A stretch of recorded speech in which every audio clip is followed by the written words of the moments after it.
All right, so we are with Miss Yolanda McPherson, and we are going to visit for about 10 minutes or so, and just kind of do a little bit of an intro, put a name with a face, and get a little bit of information. So I'm going to ask you my first question for you is how long you've been in the Mansfield area? We have been in the Mansfield area for about 10 years now. Okay. And loving it. Our kids went to school here, graduated high school here, and we're loving Mansfield. Good, good, good. Well, I know this isn't your first rodeo when it comes to school board, but the next question I have for you is if you were to think about whether it's public education or our district in particular, what do you feel like the number one issue is facing school districts today? Oh, our teachers, retaining our good teachers, our veteran teachers, our new teachers that are coming in within that span of 1 to 5 years. They're tired. And I hear that across the board. I have family members that teach in Dallas. I still have friends in Arlington and Mansfield, and that's the conversation. They are just bone tired.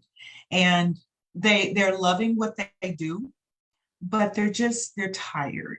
And I get that. And I understand so much has been asked of them, and so much has been put on their plate. That they're exhausted.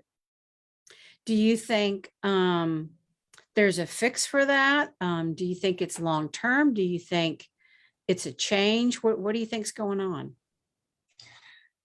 I believe a change will come.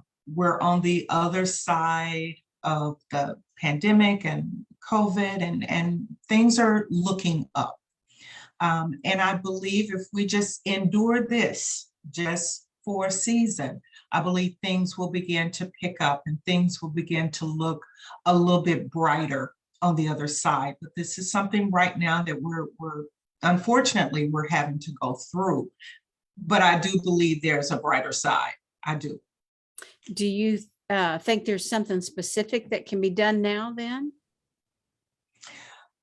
Well, right now, in talking with a lot of teachers and family and friends that are in education, the support coming from the community, because it seems as though within the climate that we're in, we're being attacked, teachers. And I say we, because once a teacher, always a teacher. You know, I'm a retired educator.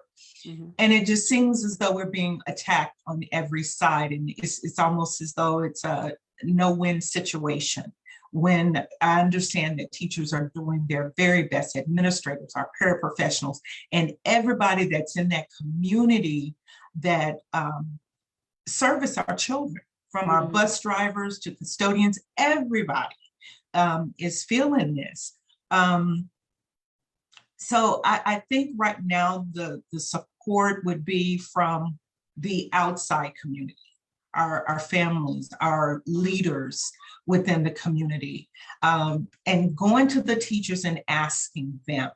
I remember being in the classroom and things would happen, and we would kind of jokingly say, well, nobody came and asked us. You know, they're making decisions for us, but nobody asked us. And I remember that, and that rings so close to my heart. Let's ask the teachers, what is it that we can do to help you during this time so that we can all get through this? And as I said, there is a brighter side. I know that. I'm very optimistic that there is a brighter side. So just talking with our teachers and our administrators, our school, our PTA, what is it that we can do? What is it that you need? One of my big concerns right now is mental health. A lot of teachers are taking their sick time because they just need a moment to breathe.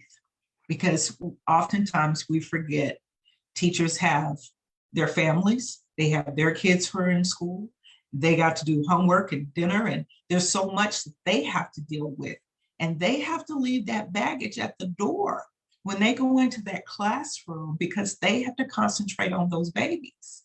And so that's just so important to me, that we actually reach out and ask these teachers if we have to take, one school at a time, or, assign one person at a time to go and say, look, I'm here. Can I run copies? Can I make phone calls?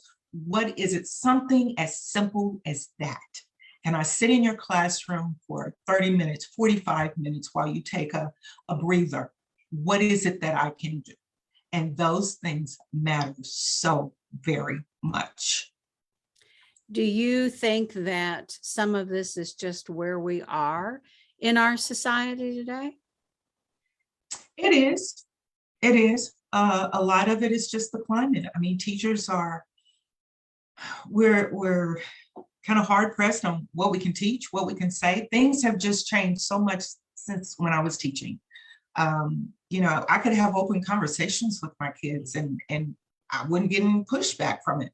But now teachers are afraid to say anything. And of course, the kids have the cell phones. And so you might come up on somebody's social media page, you just don't know. And that's where we are, unfortunately. And we're just going to have to learn how to navigate around that, because teaching is and I've always said this, and I will continue to say it, teaching is a ministry, and ministry is not easy. No one said it was going to be easy. We probably didn't have an idea that we would be facing these challenges, but if it's not this, it's going to be something else. And so we have to learn how to navigate, how to be flexible and open-minded, but yet still keep our focus on the main thing. And the main thing is educating our babies. And we have to let go of the noise and just go in that classroom and do what we've been called to do, and that's teach. Not necessarily, and I know teachers are really focused on content right now, and I get it. I so get it. But we have to learn how to teach our kids, to learn how to reach them where they are. We get so involved with teaching. I got to do this 6 weeks, and I got to get ready for this benchmark or STAR test or whatever.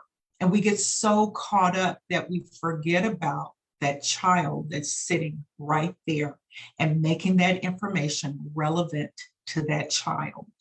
And so I'm really concerned about the mental health of our teachers and everything that they do. I really am. So Yolanda, tell me, why do you want to be on school board? You would think. Yeah, you would. You would think after all this time. Lori, to be very honest with you and those who are listening, I have really tried to let this go. I have said, I'm done. I'm going to walk away from it. I've met some awesome people while knocking on doors and out at the different polling locations. And I've really met some great, great people. But there's something within me that I can't let it go. There's a fire inside of me that cannot let it go. And honestly, I've prayed and I said, Lord, please take this away. I can't. But there were nights that I would lie in bed and it's like, okay, I got to do this. It's like, no, I don't want to do this. This is hard. I don't want to do this. But there's a fire inside that says, you got to do this. And so here I am again. And I believe, based on my classroom experience and my very diverse background with dealing with people in our community and various communities and being a pastor's wife, that I have something to offer our district. And that's just it in a nutshell. There's just a fire burning inside. And this is just where I am. You would think enough is enough. Oh, too funny. Well, I think that's a good note to leave it on. So we will see you again at the candidate forum. And wish you all the best and look forward to the next time that we visit, which will be April the 7th. So Absolutely. until then, thank you for joining us. I appreciate it. Thank you so much for having me. Thank you for the invitation. Okay, bye-bye. Bye-bye.